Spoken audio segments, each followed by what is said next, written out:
அன்றைக்கி அவாதானம் ஒரு நாள் அவாதானம் சொல்ல நமக்கு கோபம் வந்து எல்லாம் நான் எனக்கு தெரியும் நீ ஒன்றும் சொல்ல வேண்டாம்னு சொன்னால் அப்போ கோபம் வரும், துக்கம் வரும்.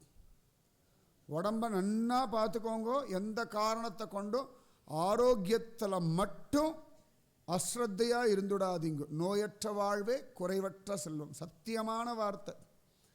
நம்முடைய மூதாதையர்கள் சொன்ன ஒவ்வொரு வார்த்தையும் மணிமணியான வார்த்தை. எவ்வளவு கோடி பணம் இருந்தாலும் கடைசியில் டாக்டர் கிட்ட கொண்டு போய் 50 லட்ச ரூபா கொடுத்து என்ன பிரயோஜனம்? அது கஷ்டப்பட்டு 1 கோடி ரூபாய் அதுக்கு சம்பாதிக்கணும். பகலாக ஓடி தூக்கத்தை கெடுத்துண்டு டயபெட்டிஸை வர வச்சுண்டு கொலஸ்ட்ராலை வர வச்சுண்டு கடைசியில் யாரோ உட்காந்து சாப்பிட்டுண்டு ரொம்ப உட்காந்து கேப்பங்கஞ்சியை குடிச்சுண்டு ஃப்ளைட்டில் போனால் என்ன, காரில் போனால் என்ன, கடைசியில் தூக்கம் வராமல் ஸ்லீப்பிங் பில்ஸை போண்டு என்ன சுகம்? உழைக்கிறது வாழ்க்கைக்காக, உழைப்புக்காக வாழ்க்கை இல்லை. நிறைய பேர் பார்த்தா கம்பெனி தான் வாழ்க்கைன்னு வச்சுருக்கா. வாழ்க்கைக்காக தான் கம்பெனி. தொழில் பண்ணுற இடம் எதுக்கு அப்படின்னா நம்ம வாழ்க்கையை, நம்ம குடும்பம், நம்ம வாழறதுக்கு, தெய்வ அனுபவத்துக்காகத்தான். அதுக்காக இது எதுவுமே கொடுக்க வேண்டிய அவசியம் கிடையாது. நிறைய பேருக்கு உடம்புல அக்கறை இல்லை. அதுக்காக அவளை அழுத்தம் திருத்தமாக சொல்கிறேன். அதனால் உடம்புல எப்பொழுதும் அக்கறை இருக்கணும். ஏகநாத் சுவாமி சொன்னார், வேண்டாம் சரிப்பட்டு வராது, அதுக்கப்புறம் நீ எழுப்பலைன்னா உன் மேலே கோபம் வரும், உன்னை பற்றி தப்பு தப்பாக பேசுவாள். இதனால தான் மகாத்மாக்கள் யாருமே இந்த மாதிரி சித்து வேலைகள் பண்ண மாட்டா. இவரும் பண்ணலை. ஆனால் உலகம் இவர் நமஸ்காரம் பண்ணி கழுது எழுந்தாச்சு, அவ்வளோதான் பலவான் அப்படின்னு கொண்டாட ஆரம்பிச்சுட்டா. நிறைய பேர் வந்து இவரை வந்து நமஸ்காரம் பண்ணுறா, வியாதியெல்லாம் சரியாக ஆரம்பிச்சாச்சு. இது உலகம் முழுக்க அப்படி பரவின்னு இருக்கு அந்த ஊரில். அதனால் ஏகநாத் மகாராஜ் சொல்லிட்டார், இது சரிப்பட்டு வராதுன்னார். இவர் கை கூப்பிட்டார், தண்டவர் சுவாமி நான் என்ன பண்ணணும்னு சொல்லுங்க, நான் பண்ணுறேன் அப்படின்னா. உடனே ஏகநாத் மகாராஜ் சொன்னார், பகவான்கிட்ட மனசை கொடுத்து உடம்பை விட்டுடுன்ட்டார். சரீரத்தை விட்டுடும். எப்படி இருந்தாலும் ஒரு நாள் சரீரத்தை விட தானே வேணும். இதில் அகம்பா வந்து கஷ்டப்பட்டு தெய்வத்தை விடுறதை விட சரீரத்தை விடுறது நல்லது. ஏன்னா அகம்பா வந்து தெய்வத்தை விடுறோமே, தெய்வ அனுபவத்தை விடுறோமே. சில சந்தர்ப்பங்களில் ரொம்ப கொடீஸ்வராளாக இருப்பா, திடீர்னு ஏதாவது கஷ்டம் வந்துடும், ஏழையாக இருப்பாவா சொல்லுவா, இது ஏழையாக வாழ்றது செத்தே போயிருக்கலாம் அப்படின்னு. அவமானம் வந்துட்டு தான் செத்து போயிடலான்னு சொல்கிறோம் இல்லையா? அப்போ அந்த அவமானம்னு வந்து வாழறதை விட உயிரை விடுறது மேலானதுன்னு சொல்கிறோம் இல்லையா? கவரிமான் ஜாத்தியெல்லாம் சொல்கிறோம் இல்லையா? அப்போ தெய்வ அனுபவத்தை விட்டுட்டு வாழறதை விட சரீரத்தை விடுறது உத்தமம். ஏகநாத் மகாராஜ் சொன்னார், உனக்கு ஒன்றும் பெரிய கடமை இல்லை, ஆனந்தமாக இருக்காய், நான் பகவத் அனுபவம் கிடச்சிருக்கு, நிம்மதியாக பகவான் அடைய வேண்டியது தானே அப்படின்னு விட்டார். நம்மளை பார்த்து யாராவது இப்படி சொன்னால் இந்த குருவை என்ன பண்ணுவோம்? அதை அவாவா யோசிச்சுக்கோங்க. இவர் கை கூப்பிட்டார், கண்களில் ஆனந்த பாஷ்பம். உங்கள் ஒரு வார்த்தைக்காக தான் காத்துட்டு இருந்தேன்னுட்டார். ஒன்று ஞாபகம் வச்சுக்கோங்க, எப்போ வேணால் இங்கேருந்து கிளம்புறதுக்கு ரெடியாக இருங்க. என்னமோ உங்களை உலகம் கொண்டாடின்னு இருக்கு, தாங்கிறது ஒன்றும் கிடையாது. போயாச்சுன்னா அடுத்த வேலை அவளுக்கு என்ன வேலைன்னு பார்த்துட்டு போயிட்டு இருப்பா. இதை கொண்டு போய் சீக்கிரம் அக்னியில் போட்டு சாம்பல் எடுத்து கரைச்சாச்சு, எல்லா வேலையும் முடிஞ்சாச்சு, அடுத்த வேலை என்னன்னு பார்த்துட்டு போயிட்டு இருப்பான். நாம அதானே பண்ணிட்டு இருக்கோம். அவ்வளோதான் உலகம். அதனால் ஒவ்வொரு நாளும் சரி பகவான் இப்போ கூப்பிட்டா நான் வர ரெடிடா, அவ்வளோதான். இல்லை அந்த வேலை இருக்குது, இந்த வேலை இருக்குது, யார் இருந்தாலும் இல்லைன்னாலும் உலகம் நடக்க போகிறது. சரியா? யாரை நம்பி யாரும் வரலை. யாராவது போகிறதுனால ஒன்றும் மற்றவர்களுடைய வாழ்க்கை ஒன்றும் வீணாக போகிறதும் இல்லை. எப்படியும் தெய்வம் அவரவர்கள் கர்மவினைக்கு தகுந்த மாதிரி, பக்திக்கு தகுந்த மாதிரி வாழ்க்கையை நடத்திட்டு தான் இருக்குது. அதனால் நான் சொல்கிறது கொஞ்சம் கடுமையாக இருக்குன்னா பைத்தியக்காரத்தனமாக இருக்குன்னு தோணும். எப்பொழுதுமே தெய்வத்தை அடையறதுக்கு காத்துருங்க. மரணம்ன்றது நிச்சயமாக ஒரு நாள் வந்து தான் தீரப்போகிறது. பகவான்கிட்ட நான் எப்போ வேணால் ரெடிடா அப்படின்னு ஆச்சுன்னா இந்த மரணம் எப்போ வந்தாலும் கவலைப்பட வேண்டாம், பயப்பட வேண்டாம். அந்த மனசை வந்துடுத்துனால கவலையே கிடையாது, பயமும் கிடையாது, எதிர்பார்ப்பும் கிடையாது, ஏமாற்றமும் கிடையாது.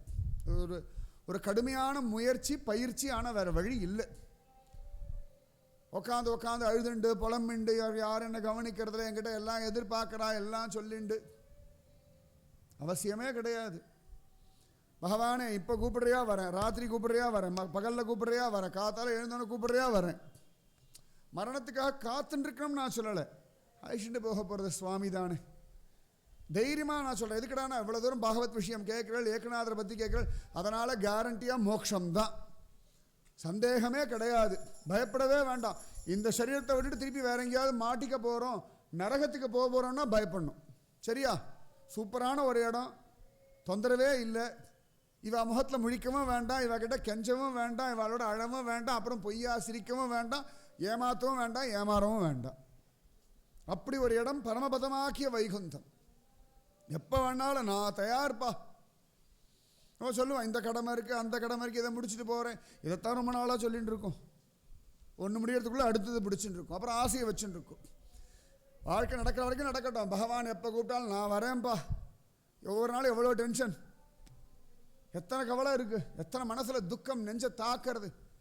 ஒவ்வொரு நாளாக இதை மாற்றிண்டு இதை சரி பண்ணிண்டு அப்புறம் நம்ம மனசை நம்மளே சமாதானப்படுத்திண்டு அதுக்கப்புறம் திருப்பி கொஞ்சிண்டு கொலாவிண்டு அப்புறம் திருப்பி சண்டை போட்டுண்டு இப்படி தானே போயிட்டு இருக்கு. சொல்லுங்க, அப்படியே என்ன பரமானந்த எல்லையாக பார்க்குறோம்? ஒன்றும் இல்லையே.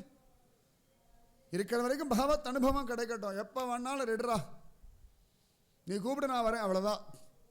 ஒரு வார்த்தைக்காக காத்துன்னு இருக்கேன், நீ முடிவு பண்ணு, அப்படி விட்டுடுங்க. அப்படி நினச்சி பாருங்க, நிஜமாவே ஒரு பெரிய பாரம் மனசை விட்டு இறங்கிடும். இதெல்லாம் என்னோடது, இவர்கள்லாம் என்னுடையவர்கள், நம்ம பிடிக்கணும். யார் என்னுடையவர்கள்? எது நம்மோடது? அம்மாவோட வயிற்றுலேருந்து வரும்போது யாரை பிடிச்சிட்டு வந்தோம்? கணவனை பிடிச்சின்னு வந்தோமா, குழந்தைய பிடிச்சின்னு வந்தோமா, அண்ணா தம்பியை பிடிச்சின்னு வந்தோமா, அக்கா தங்கியை பிடிச்சின்னு வந்தோமா, அப்பா அம்மாவை பிடிச்சின்னு வந்தோமா? தனியாக தொப்புன்னு விழுந்தோம். யாரும் இல்லாமல் தனியாக கர்ப்பத்தில் இருந்தோம், யாரும் இல்லாமல் தனியாக தான் விழுந்தோம். அவாவா எடுத்துண்டா கொஞ்சண்டா, அவ்வளோதான். திருப்பி போகும்போது இவ யாரும் வரப்போகிறது இல்லை, யாரும் வரப்போகிறது இல்லை. நம்ம சம்பாதிச்சதும் நம்மளை எடுத்துன்னு போக விட போகிறது இல்லை. சரியா? நம்ம உடுத்தின்னு இருக்க ஒரு வஸ்திரம் நம்ம உடம்பே எடுத்துன்னு போக போகிறது, அப்புறம் தானே இது உடுத்தின்னு இருக்கிற வஸ்திரம். யோசனை பண்ணி பாருங்க. இவ்வளவுதான் யதார்த்தம். நான் சொல்கிறது கடினமாக இருக்கும்னு நினச்சிடாதீங்க, ஆனால் இதுதான் யதார்த்தம். உங்களுக்காக தான், எனக்கும் அதான், உலகத்துக்கு அத்தனை பேருக்கும் இவ்வளோதான். அத்தனை பேருக்கும் இதுதான் கடைசி. அப்போ எதுக்கு இதில் போயிட்டு மனசை வருத்தப்பட்டு இருக்கணும்? சரி, இருக்கிற வரைக்கும் இருக்கணும். பகவான் கூப்பிட்டானா கிளம்பினோம். மரணம்ன்றது பயப்படுறதே கிடையாது. இப்போ கூட தோணுடா, எப்படி அவர் சொல்லிட்டாரு, தண்டவத் சுவாமியை சொல்லிட்டாரு. ரொம்ப அழகான ஒரு விஷயம். தயார்னுட்டார் தண்டவத் சுவாமி. சந்தோஷம் சுவாமி, பகவான் இடத்துல நான் போக போகிறேன்னா இதை விட சுகம் எனக்கு வேற என்ன இருக்குது? அதுதானே அல்டிமேட்.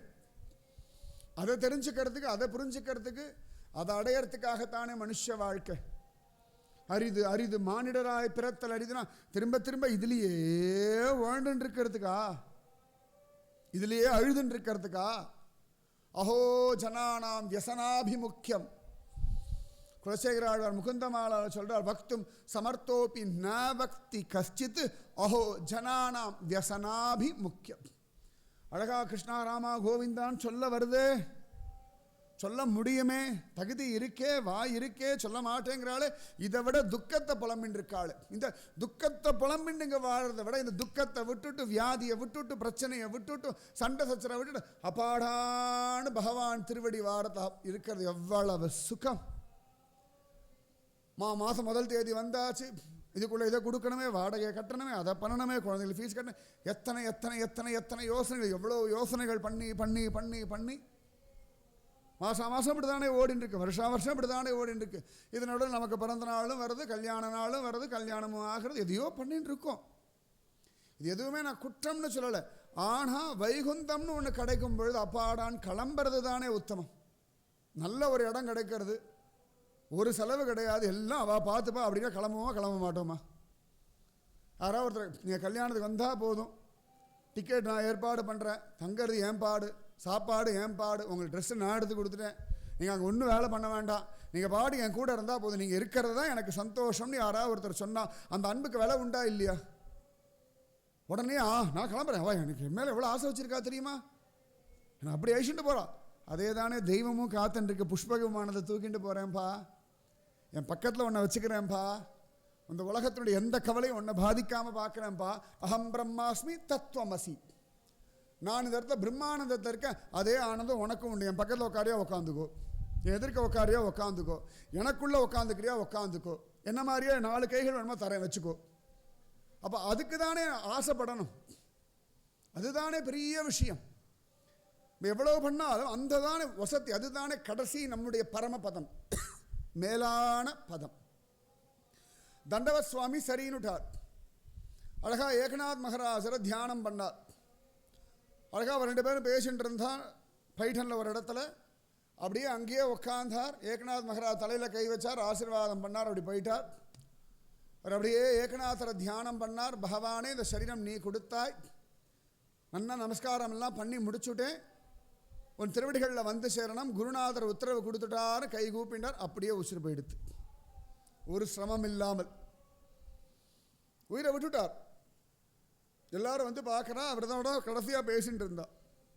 எல்லாருக்கும் தெரியும். உடனே அந்த பைட்டனில் இருந்த பிராமணர்கள்லாம் ஒரு சாதுவை கொன்னுட்டாருன்னுட்டா. அவர் பாட்டுக்கு நிம்மதியாக நமஸ்காரம் பண்ணிட்டு இருந்தார். அவர் வாழ்க்கையை கெடுத்துட்டார், அவரை கொண்டு போட்டுட்டார் அந்த படுபாவி அப்படின்னு விட்டார். ஏகநாத் மகாராஜ் இதுக்கெல்லாம் கவலையே படலை. ஆனால் ஊர் சும்மா விடாது. இந்த பிராமணர்கள்லாம் ஏகநாத சொன்னார், நீ மகா பாபம் பண்ணிட்டாய், இப்படிலாம் பாபம் பண்ணக்கூடாது. இந்த சாது பாபா என்ன பண்ணார்னார், அவர் அழகாக பகவான் அடைஞ்சுட்டார்னார். உலகத்தை பொறுத்த வரைக்கும் இங்கே வாழறதானே பெருசாக பேசிகிட்டு இருக்கோம். இந்த உலகத்தில் யாரா பணக்காரன், அவனுக்கு என்ன குறைச்சல், பணக்காரன் அவளுக்கு என்ன அழகாக இருக்கா, அவனுக்கு என்ன வியாதியாக இருக்குது, இப்படி தானே இங்கே இருக்கிற வாழோட தானே போட்டி போட்டுன்னு இருக்கோம்.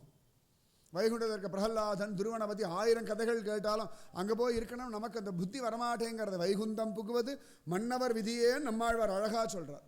அந்த ஆசை வரணும் இல்லையா? துருவனே கதறான். 5 வயசில் பகவானை பார்த்தாச்சு. பகவான் அவனுக்கு 36,000 வருஷம் ராஜ்ய பரிபாலனம், எல்லா சௌக்கியம் எல்லாம் ஆசீர்வாதம் பண்ணிட்டு பகவான் கிளம்பி போயிட்டான். இப்போ துருவன் அழறான், ஐயோ இவ்வளவும் கொடுத்தான்னு உட்காந்து விட்டேன், 36,000 வருஷம் இந்த பூமியில் இருக்கணுமே, 36,000 வருஷம் பூமியில் இருக்கிற ஆசீர்வாதம் பகவான். ஒரு குறை கிடையாது, நல்ல வாழ்க்கை உண்டு, மனைவி உண்டு, குழந்தைகள் உண்டு, கடைசியில் மோட்சம் உண்டு, இவ்வளோ கேரண்டி கொடுத்துருக்காருன்னு. அதுக்கே துருவன் அழறான், ஐயோ சுவாமி வந்தார், அவர் கூடவே கிளம்பி போகாமல் போய் இங்கே இருக்கிறதுக்கு எவ்வளோ கஷ்டப்படுறேன், எதுக்கு இருக்கணும் அப்படின்றான். 5 வயசு துருவன் சொல்கிறான். அத்தனை ஆச்சரியம். அழகா எல்லாரும் சொல்கிறா. கடைசியில் ஏகநாதர் கேட்டார், சரி உங்களை பொறுத்த வரைக்கும் இது பாபம், நான் கொலை பண்ணிட்டேன்றேன், சரி இதுக்கு பரிகாரம் நீங்களே சொல்லுங்கோ, நீங்கள் என்ன பரிகாரம் சொல்கிற நான் பண்ணுறேன்னுட்டார். அதுதான் ஏகநாதர். நான் நல்லது பண்ணேன், நான் உயர்ந்தவன், ஒன்றும் பேசவில்லை. சரி நீங்கள்லாம் பிராமணர்கள் சொல்லுங்க. உடனே அவள் பார்த்து, அவர் ரொம்ப நாளாக காத்துட்டுருக்கு, அவர் எதிரியா சிக்கனம் அப்படின்னு. இப்போ வசமாக அவரே வந்து மாட்டின்றா மாதிரி வாளுக்கு ஒரு அபிப்பிராயம், அவரோட தெய்வம் இருக்குன்னு சிந்தனை வாளுக்கு இல்லை. அப்போ ஆச்சரியமாக அவர்கள்லாம் சொன்னால், எல்லாம் கூடி கூடி பேசினா முடியாத ஒன்றை சொல்லுவோம், அப்போ தானாக இவர் தோற்று போயிடுவார், அப்போ தானாகவே ஒரு பேர் கெட்டு போயிடும், உலகம் முழுக்க அவர் காரி துப்புவோம், அதான் அவளுக்கு வேணும். அழகாக ஏகநாத மகாராஜ் கிட்ட சொன்னால், சிவன் கோவில் உண்டு அங்கே பைட்டானில், இந்த சிவன் கோவில் ஒரு நந்திகேஸ்வரர் உண்டு. அவள் சொன்னா, நீர் பண்ணது பாபம் இல்லை அப்படின்னா அந்த நந்திகேஸ்வரர் ஒத்துக்கணும் அப்படின்னா. அவர் கேட்டார், நந்திகேஸ்வரர் எப்படி ஒத்துப்பார்னார். நீ புல்லை கூட அவர் சாப்பிட்டோம், கல் நந்தி, ரோட்டில் இருக்க காளமாட்டுக்கு புல்லை கூட சாப்பிடணும் பரவாயில்ல, கல் நந்திக்கு கொடு, நீ நிஜமாவே பக்தனா இருந்தா நீ பண்ணது பாபம் இல்லைன்னா நந்திகேஸ்வரர் நிச்சயமாக வாயை திறந்து அந்த புல்லை வாங்கிப்பார், நீ கொடுக்கணும். நந்திகேஸ்வரர் வாங்கிக்கலனா நீ பாபி அப்படின்னு விட்டார். ஏகநாதர் கண்கள்லேருந்து கண்ணீர் வழியாது. எல்லாரும் நினச்சுட்டா அவர் பயந்து அழறாருன்னு. ஏகநாதருக்கு பரமானந்தம், நந்திகேஸ்வருக்கு புல்லு கொடுக்குற பாக்கியம் எனக்கு கிடச்சிருக்கேன். சாதாரண கோமாதாக்கு புல்லு கொடுக்குறோம், காளமாட்டுக்கு புல்லு கொடுத்தாலே, அகத்திக்கீரை கொடுத்தாலே நல்லது அப்படின்லாம் சொல்கிறோம்னா, ஸ்வயம் சிவபெருமானை தாங்கக்கூடிய நந்திகேஸ்வரருக்கு புல்லு சிவபெருமானே கொடுத்துருக்காரான்னு தெரியல. அவர் கூட இருந்திருக்கார், நந்திகேஸ்வரர் நல்லா மாலம் மிருதங்கம்லாம் அடிப்பார் தெரியும், ஆனால் சிவபெருமான் புல்லு கொடுத்தாரான்னு நமக்கு தெரியாது. அதனால் அவர் பார்த்தார், நந்திகேஸ்வரருக்கு புல்லு கொடுக்குற பாக்கியம் ஒவ்வொரு நாளும் வாழணும். நான் மரணத்தை பற்றி சொன்னேன், இன்னொரு பக்கம் சொல்ல வாழணும். எதுக்குன்னு கேட்டால், இன்றைக்கி என்ன பகவத் அனுபவம் கிடைக்கும்னு. இன்றைக்கி பகவான் சந்தோஷப்படும்படியாக வாழணும், ரெண்டுமே உண்டு. இருக்கிற வரைக்கும் பகவானுக்காக வாழணும், எப்போ வேணாலும் ரெடியாக இருக்கணும், ரெண்டுமே ரைட். இப்போனா போயிடணும், அவ்வளோதான். போகலாமாண்ணா ரைட் அப்படின்னு கிளம்பிடணும். அப்போ உட்காந்து இல்லை பரவாயில்ல வேண்டாம் அப்படிலாம் சொல்லப்படாது. அப்படி தான் இழந்தா துக்காராம் மனைவி, அது மாதிரி தான் பூந்தானத்துடைய மனைவி. ஆனால் இவர்களுடைய வேலைக்காரெல்லாம் அவர் வேஷ்டியை பிடிச்சுட்டே கிளம்பி போயிட்டா, வைகுந்தத்துக்கு போனார்கள்னு சரித்திரத்தில் காண கிடைக்கிறது.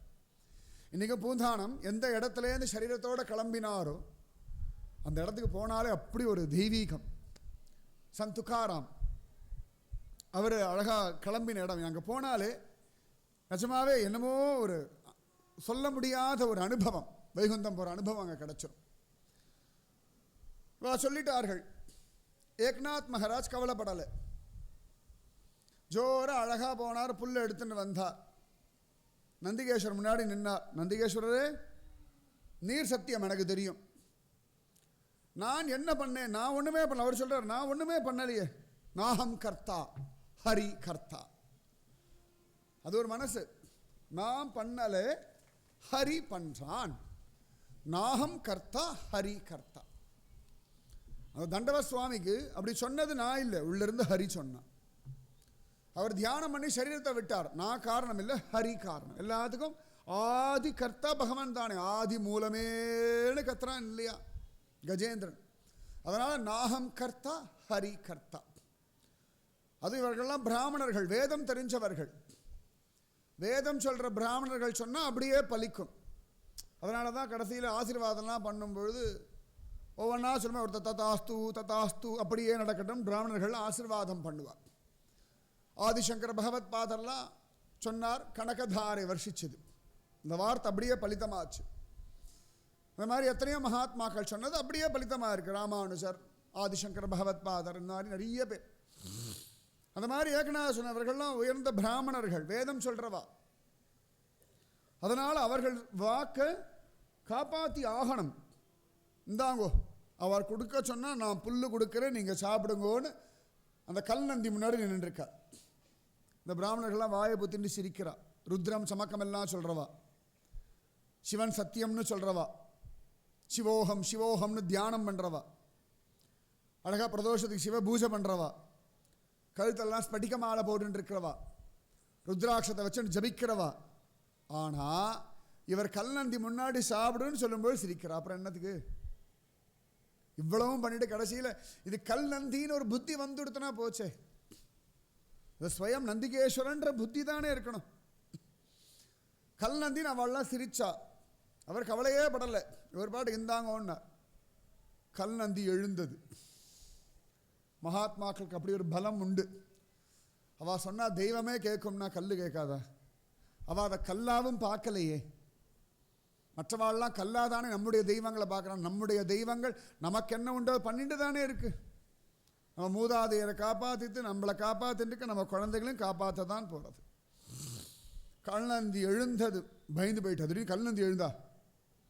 ஏதோ அவர் பாட்டுக்கு இருக்கான்னு கோவில் போகும்போது, சிவபுரம் போகும்போது நந்தி ஒரு தொட்டு கண்ணில் ஊற்றிப்போம். அவர் பாட்டு திரும்பினதுமா அப்படின்னு திரும்பினாருன்னா ஹார்ட் அட்டாக்ல உசுறு போயிடும் பல பேருக்கு. சொப்பனத்தை கண்டாலே எழுந்துருவா, கோவில் பக்கமே வரமாட்டா. கல்நந்திலாம் எழுந்துக்கிறது. கல்நந்தி எழுந்து நின்னது. அழகாக அப்படி தலையெல்லாம் ஆட்டித்து அழகாக வாயை திறந்தார்மான்னு ஒரு சப்தம் போட்டார். ஜம்முன்னு அழகாக அவர் கொடுத்தார். நன்னா சாப்பிட்டார். பிராமணர்லாம் பயந்துட்டார்கள். ஏன்னா அவள் இது வரைக்கும் அப்படிலாம் கற்பனை கூட பண்ணி பார்த்ததில்லை. புராணங்கள்லையும் அப்படி காண கிடைக்கல. கோவிலில் இருக்கிற கல் நந்திகள், நந்திகேஸ்வருடைய பற்றி நிறைய வைபவங்கள் இருக்குது. பிரத்யட்சமாக கைலாயத்தில் என்ன பண்ணால் நிறைய இருக்குது. ஆனால் அவள் ஊரில் இருக்க நந்தி அப்படிலாம் பண்ணணும்னு யாருக்கா நம்பிக்கை இருக்குமா?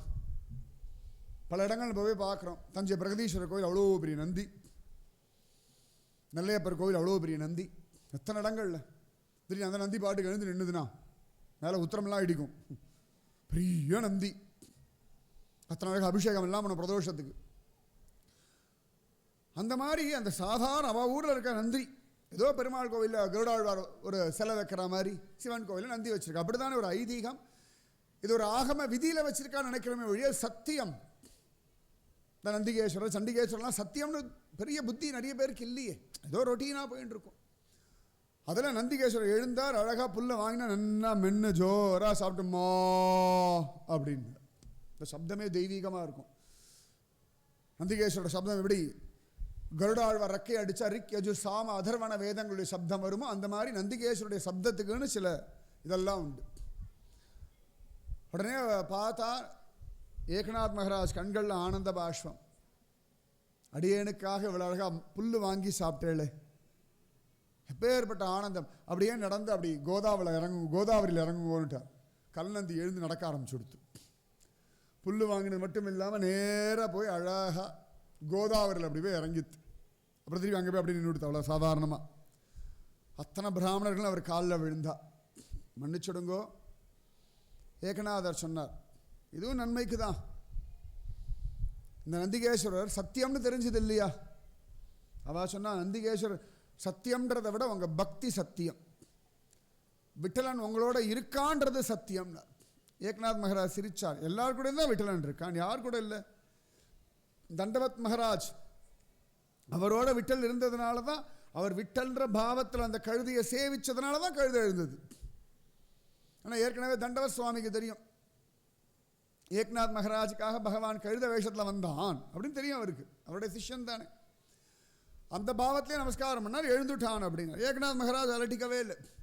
இன்றைக்கும் பைட்டனில் அந்த தண்டவத் சுவாமியுடைய சமாதியும் இருக்குது. ஏக்நாத் மகாராஜ் புல்லு கொடுத்து சாப்பிட்ட அந்த நந்திகேஸ்வரம் இன்றைக்கும் பைட்டனில் பிரதிஷ்டானபுரத்தில் இருக்குது.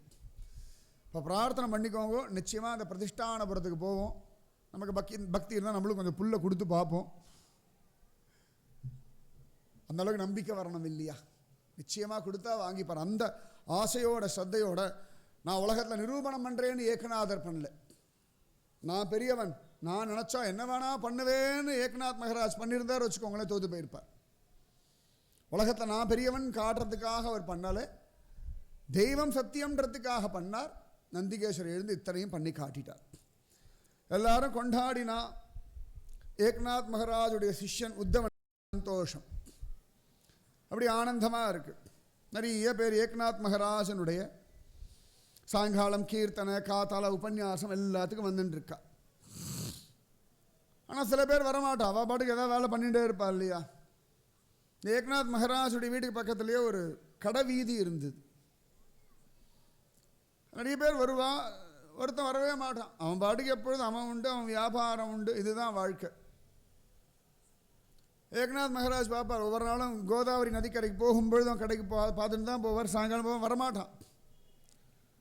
பெருசாக ஒரு ஈடுபாடெல்லாம் கிடையாது. ஏதோ இது மாதிரி வாழ்ந்தால் போதுன்னு அவன் ஒரு பாதை வச்சுருக்கான். ஆனால் ஏக்நாத் மகாராஜ் போகும்போது வருமா மட்டும் இப்படி கை கூப்புவான், சிரிப்பான், அவ்வளோதான். வேறு ஒன்றும் பண்ண மாட்டான். ஒரு நாள் ஏக்நாத் மகாராஜ் பார்த்தா, நேராக அவன் கடைக்கு போய் உக்காந்துட்டார். அவன் அப்படியே பார்த்தான், கை கூப்பினா, என்ன வேணும் சொல்லுங்க, என்ன பலசரக்கு சாமான் வேணும் அப்படின்னா. அவனுக்கு அதான் வியாபாரம் தான் யார் இருந்தாலும்.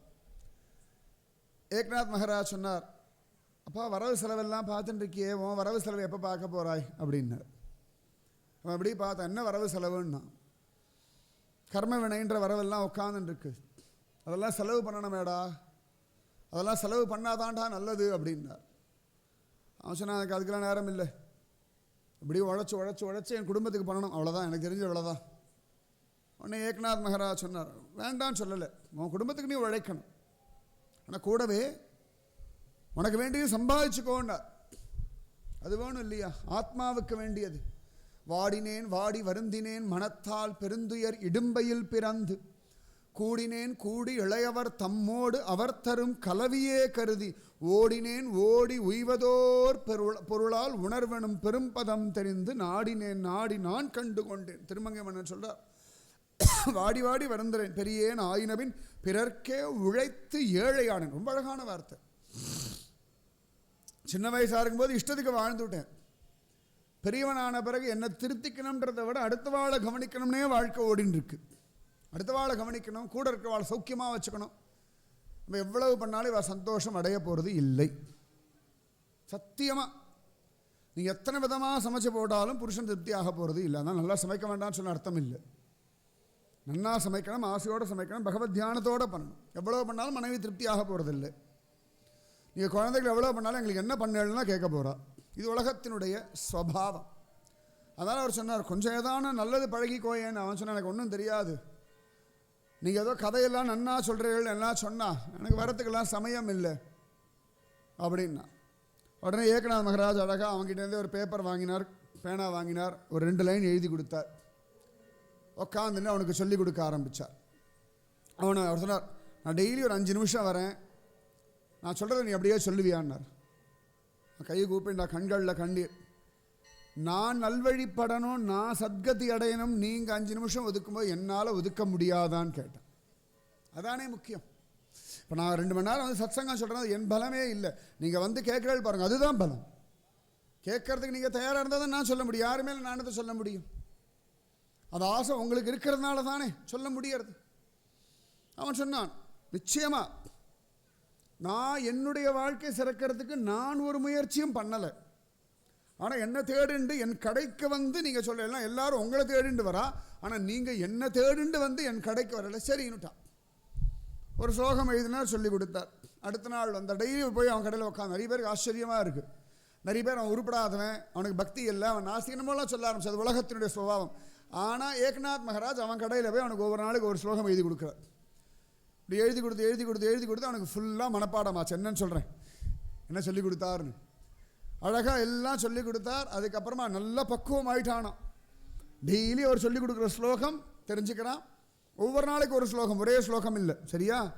இப்போல்லாம் என்ன எடுத்து ஸ்லோகம் மனப்பாடம் மண்டல மனசு நல்லா ஈடுபடுறான். கடை வியாபாரம் பார்த்துக்கிறான். அவனோட எந்த ரொட்டீனும் பாதிக்கலை. ஆனால் இவர் சொல்கிற ஸ்லோகம் மட்டும் நினச்சி அழுதுன்னு சொல்லிட்டு இருக்கான். எனக்கு வந்து சொல்லி கொடுத்தாரு, எனக்கு வந்து சொல்லி கொடுத்துட்டாருன்னு சந்தோஷம். இப்படியே கொஞ்ச நாள் ஆயாச்சு. நல்லா மனப்பாடமாக சொல்ல ஆரம்பிச்சுட்டான். அதுக்கப்புறம் அழகாக ஏகநாதர் ஒரு நாள் காத்தால குளிச்சு விட்டு டெய்லி ஒரு 10 தடவை இந்த ஸ்லோகத்தை சொல்லிடான்னுட்டார். ஆசனம் எல்லாம் சொல்லி கொடுத்து பத்மாசனம் போட்டு சின்முத்திரையை வச்சுன்னு அழகாக பகவத் தியானம் பண்ணிட்டு சொல்லிட்டார். அழகாக பண்ண ஆரம்பிச்சுட்டார். என்ன ஸ்லோகம் சொல்லி கொடுத்தாருன்னா, விஷ்ணு சகஸ்ரநாமம். அவனுக்கு ஒரு ஸ்லோகம் தெரியாது வாழ்க்கையில். ஒரு நாள் கூட ஒரு ஸ்லோகம் படித்தவன் இல்லை. ஆனால் ஏகநாத் மகாராஜ் ஒவ்வொரு நாளாக போவார். விஸ்வம் விஷ்ணுகு வஷட்காரக பூத பவ்ய பவத் பிரபு, இதை மனப்பாடம் பண்ணிடா அவன் சொல்லி கொடுப்பான். விஸ்வம் விஸ்வம் விஷ்ணுகு விஷ்ணுகு வஷட்கார. அவன் வாயில நன்னா வந்து திரும்பி விஸ்வம் விஷ்ணுகு வஷட்கார பூத பவ்ய பவத் பிரபு சொல்லி ஒரு நாளைக்கு 2 லைன் சொல்லி கொடுப்பார். எதுக்கு சொல்கிறேன்னா, சகஸ்ரநாமம் நீங்கள் படிக்கணும்னு ஆசை இருந்தால் இந்த மாதிரி பழகிண்டா கூட வரும். இவ்வளவு நாள் படிக்கலைன்னா கூட பரவாயில்ல, ஏகநாத் மகாராஜ் உங்களுக்கு சொல்லி கொடுக்குறார் நினச்சிண்டு ஒரு நாளைக்கு விஷ்ணு சகஸ்ரநாமம் 2 லைன்